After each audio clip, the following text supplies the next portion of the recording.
सुप्रभात बच्चों। तो चलिए आज क्लास 8 का हिंदी लिटरेचर पढ़ाने जा रही हूँ। तो उसके पहले हम बता दें कि चैप्टर 1 और चैप्टर 2 जो कि पीडीएफ में सारा क्वेश्चन आंसर भेजा गया है, तो आप लोग पीडीएफ के द्वारा सारे क्वेश्चन आंसर को कॉपी में नोट करना है और उसको याद भी करना है। तो अब चैप्टर 3 जो कि अमरनाथ की यात्रा हम आधा पढ़ा चुके थे, अब हम आधा पढ़ा रहे हैं, तो ध्यान से ये स्टोरी सुनिए। बेरीनाग झेलम का उद्गम स्थल। बेरीनाग से जो बस चली तो हरियाली की गोद में दौड़ती रही। फिर जाने कब एक बहुत ही खूबसूरत नदी के किनारे किनारे वह पहलगाम जा लगी।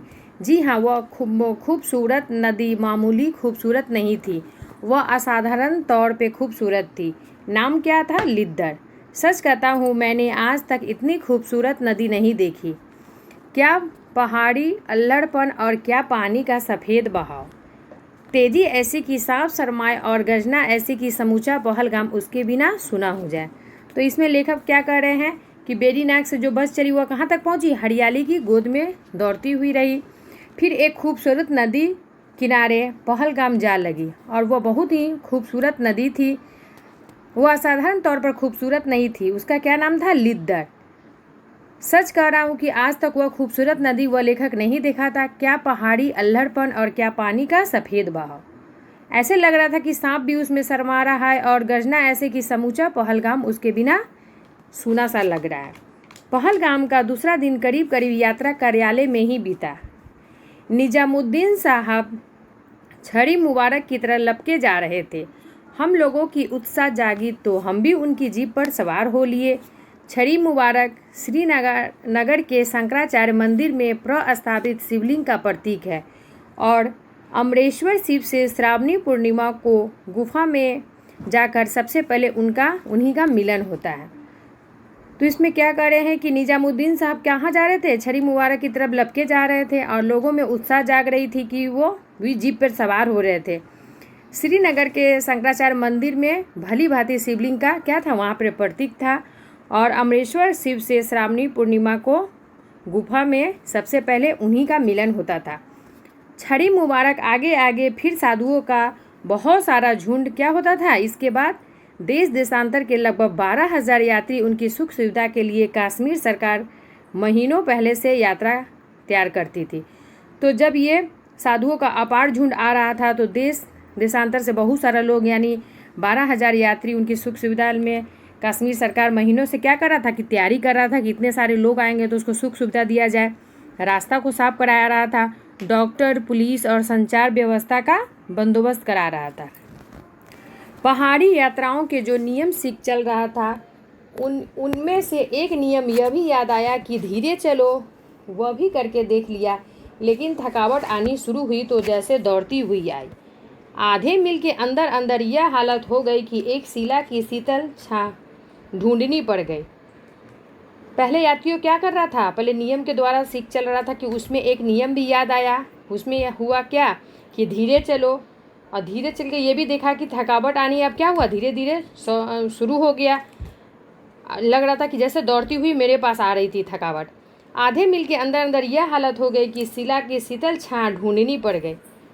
आगे पीछे देखा तो थोड़ी दूर पर केवल एक छोटे अपना झुंड खटकाए हुए चले आ रहे थे। हमें सुस्ताता देखकर उनकी भी जान में जान आ गई। कपूर बहुत पीछे थे, संतोष बहुत आगे, और अपना पांचवा साथी बैरा, जिसे हमने बहादुर कहना शुरू कर दिया था। हमें ज़्यादा थका देखकर नीचे उतरने नीलगंगा का पानी थर्मस में भर लिया। यात्रियों का कारवां ज्यों का त्यों जारी रहा। तो इसमें बोल रहा है कि वो धीरे चलो जो बोल रहा था, जैसे आधे मील के अंदर यह हालत हो गया कि एक अब छां ढूंढने लगा कि बहुत थक गया था, तो हमको एक शीतल छां मिलनी चाहिए। आगे पीछे देखा तो बहुत दूर पर उनका एक साथी छोटे अपना डंडा खटकाए हुए आ रहा था। तो हमें सुस्ताता देखकर उनकी जान में जान आ गई। और कपूर भी बहुत पीछे थे, संतोष कहीं बहुत आगे, और उनका पांचवा साथी कौन था? बैरा, जिसको वो बहादुर करना शुरू कर दिया था। हमें ज़्यादा थक कर देकर नीचे उतर के नीलगंगा का पानी क्या किया? थर्मस में भर लिया। और उसके बाद यात्रियों का कारवां ज्यों का त्यों आने जाने लगा। यात्री लोग धीरे धीरे हम लोग हंसते सुस्ताते बैठते बतियाते चंदनवाड़ी के नज़दीक आ गए। तो वो सब क्या किए, सब कोई हंसते गाते बैठते बतियाते चंदनबाड़ी के नज़दीक आ गए।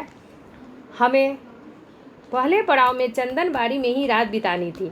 रास्ते में देखा गया कि एक ऐसा भी यात्री था जिसकी टांग नहीं थी। एक ऐसा यात्री था देखा कि जिसके पास टांग भी नहीं है, लेकिन बैसाखियों के सहारे वो हमसे भी तेज़ी से आ रहा था। इससे हमारी दो सही सलामते टांगों का स्वाभिमान जागा और रफ्तार में तेज़ी आ गई।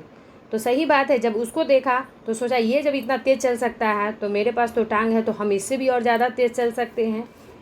नीलगंगा के किनारे बसी हुई यह बस्ती धार्मिक दृष्टि से बहुत ही महत्वपूर्ण थी। कथा के अनुसार एक बार काम क्रिया और खेल के बातों में भगवान श्री सदाशिव का मुख श्री पार्वती जी के नेत्रों के साथ लग गया। नतीजा यह हुआ कि उनका मुख अंजन के कारण यानी काजल के कारण काला हो गया। भगवान सदाशिव ने अपने मुख को काला देखा तो उसे श्री गंगा यानी नील गंगा में धोया, जिससे गंगा जी का रंग काला पड़ गया। इस जल के स्पर्श से महापापों का नाश होता है। तो बोला जाता है कि जो नील गंगा था वह क्या था, धार्मिक दृष्टि से बहुत ही महत्वपूर्ण था। तो एक कथा के अनुसार कहा जा रहा है कि खेल के समय खेल की बातों में भगवान सदाशिव का मुख श्री पार्वती जी का हुआ था, नेत्रों के पास लग गया था। तो उसको क्या किए थे भगवान, उनका मुख क्या हुआ था, काला हो गया था।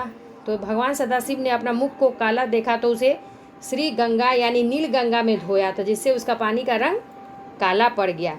तो इसमें क्या होता है, इसका स्पर्श यानी पानी का स्पर्श करने से महापापों का नाश हो जाता है। नीलगंगा के नीला होने में यह धार्मिक रहस्य जानकर हिसाब लगाया गया कि पहलगाम में लिद्दर यानी लंबोदरी की खूबसूरत का रहस्य नीलगंगा की यह नीलिमा है। कुछ आस्थावान यात्री इस पानी की बर्फीली धार में शाम के धुंधले के गोते लगाते दिखे। तो इस पानी का बहुत ही महत्व था। तो बहुत आदमी क्या होता, बर्फीली धार में शाम के समय क्या हो रहे थे, उसमें गोते लगाते दिखे। अपने टेंट के नंबर का पता लगाकर हमने बिस्तर जमाया। अब टेंट खोजने लगा और अपना सोचा यहाँ आराम कर ले, बिस्तर को जमाया। थकावट के मारे बुरा हाल था। अपना पहलगाम वाला परिचित बैग हम में से किसी को पानी दे रहा था, किसी के लिए चाय ला रहा था। यात्रा के साथ चल रहे मोबाइल भोजनालय से खाना लाकर खाया गया और सारे बंदों को बिस्तरों पर लेटने की देरी थी कि नींद ने दबोच लिया। तो सबको अपना टेंट का पता लगाया और अपना सोने का इंतज़ाम किया। सबका बुरा हाल था और पहलगाम में परिचित बैठा, किसी को पानी दे रहा था, किसी को चाय दे रहा था। मोबाइल से भोजनालय में खाना लाया गया और सारे बंदों को बिस्तर पर लेटने की देरी थी कि इतना सब थक गया था कि सबको नींद आ गया था।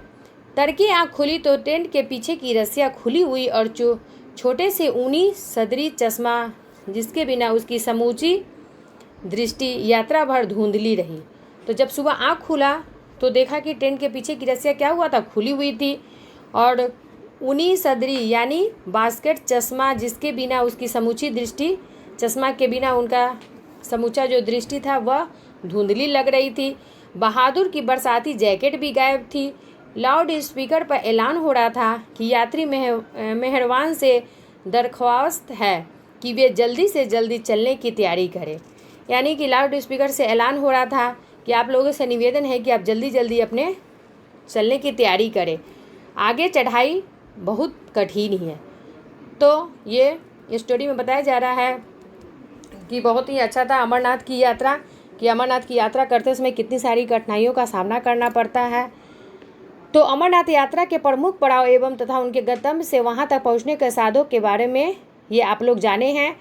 और यदा कदा पर्यटन पर जाने से भौगोलिक जानकारी तो होती ही साथ है मानसिक तनाव कम होता है और ताजगी का अनुभव भी होता है। तो ये स्टोरी बहुत ही अच्छी थी जो कन्हैयालाल नंदन जो लिखे थे। तो उम्मीद है कि ये स्टोरी आप लोगों को बहुत अच्छा लगा होगा और उसके साथ ये शब्दार्थ और शॉर्ट क्वेश्चन PDF के द्वारा भेजा जा रहा है जो आप लोग कॉपी में कर लीजिएगा। चलिए धन्यवाद।